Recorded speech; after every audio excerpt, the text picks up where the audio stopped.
really didn't know what to expect. I knew it was going to involve musicians and dancers and creators, and I was totally blown away by the product in our particular concert.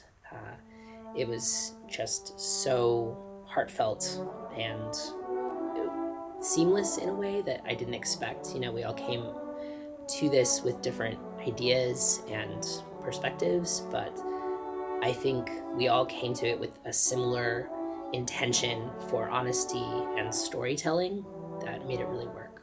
My vision for collaboration was to bring my chamber music group, the Lawrence Graduate Bayreuth Tubing Quintet, into the CSWS celebration as an example of a way of rethinking music and music making that is intentionally inclusive, intentionally trying to disrupt paradigms which have historically excluded people, marginalized genders, marginalized races, people who haven't been invited into the canon, and to bring our voices forward and to celebrate the music that we can make, and frankly to have fun.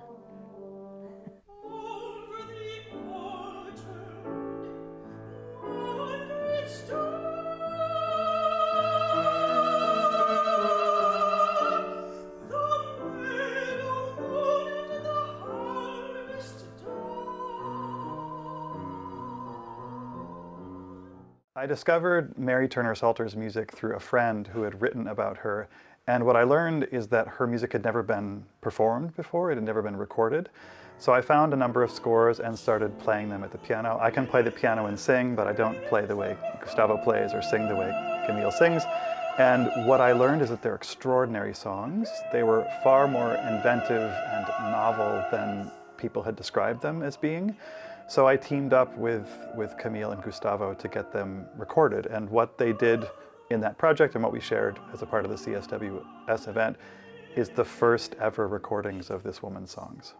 One thing that really struck me about her music is that, so she wrote songs in what's often described as a parlor music style. And when you think of parlor music, when people in my world think of parlor music, they think of simple songs that you would play at home around the piano that aren't very inventive, that are really easy to play, that don't break boundaries and push the envelope. And what I discovered about her music is that it's far from that. And I think Gustavo and Camille would talk about this as well. They are inventive, they're novel, they're subtle and expressive, they require great attention to detail, and they just pack a powerful punch.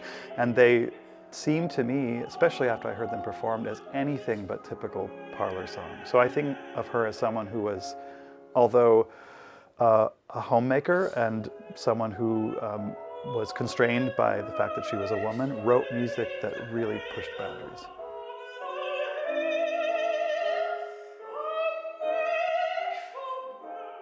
Those songs are filled with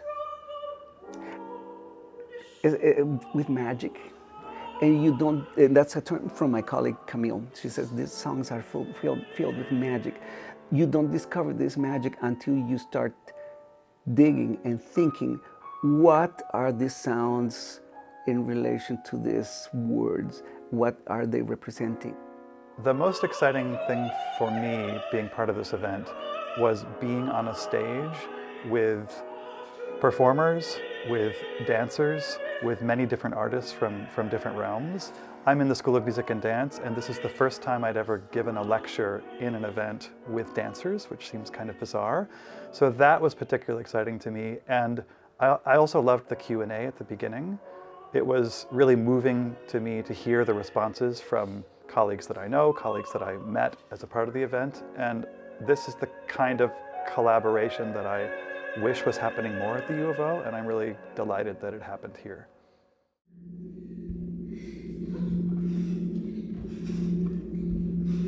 Usually I do solo pieces. I compose and perform my pieces. And sometimes I play with other musicians, improvising. But this was my almost first time, but second time, but almost first time to do this kind of extended project together. It's like a friendship building through, of course, dialogues. We usually start with dialogues at the beginning of rehearsals. It's not just like I want to hear, that's why I play. I'm responding to those dancers. and they respond to my music. So it's an interaction, non-verbally, but the whole body sensations and so on. I was thinking about gender and identity, as well as multiplicity, and how that also manifests in my practice, my movement practice, and what I try to get after. And that movement offers me so much potential to go into these various expressive territories with my body. I was excited to collaborate and to sort of truly dive in with Akiko and Barbara and see what comes up as the three of us work together.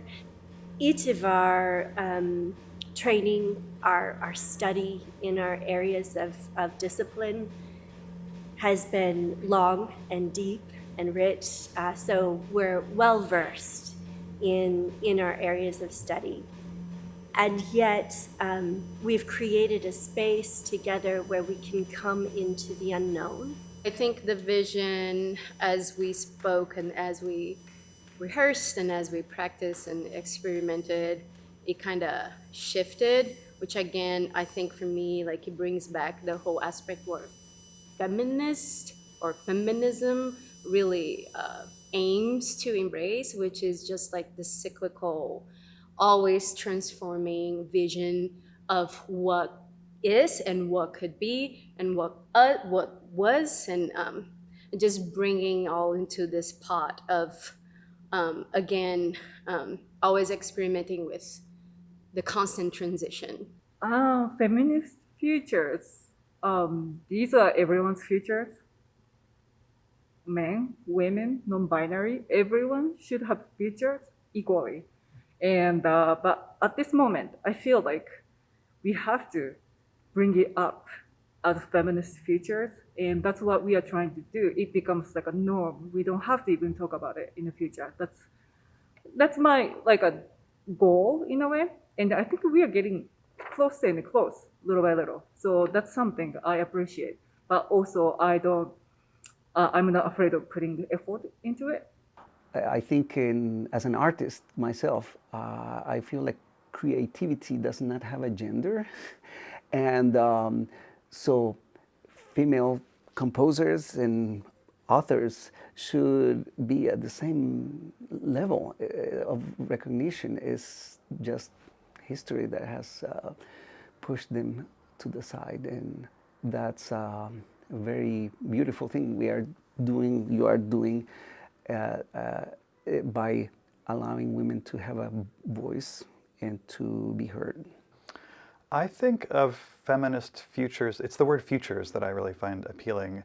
And I think ahead to a time when women will be more represented in the classes that I teach, in the repertoire that's performed in concerts, in the things that my students read. And I feel like it's a goal that we're all striving toward. And I look forward to a future where all women will have a seat at the table. And maybe that means I won't have a seat at the table, and that's just fine with me.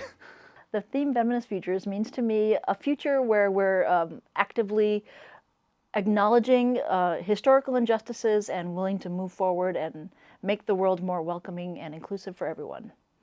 Well, I think when we talk about the future, obviously we can't predict what is going to happen.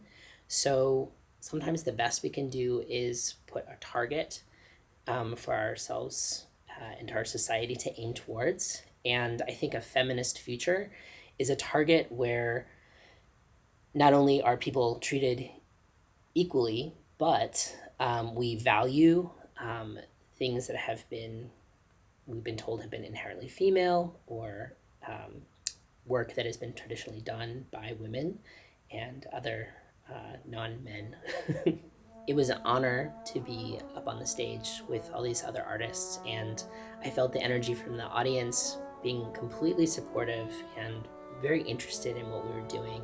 So it was just as much an honor to be with the other performers as it was to be with the audience in that moment. It was truly special.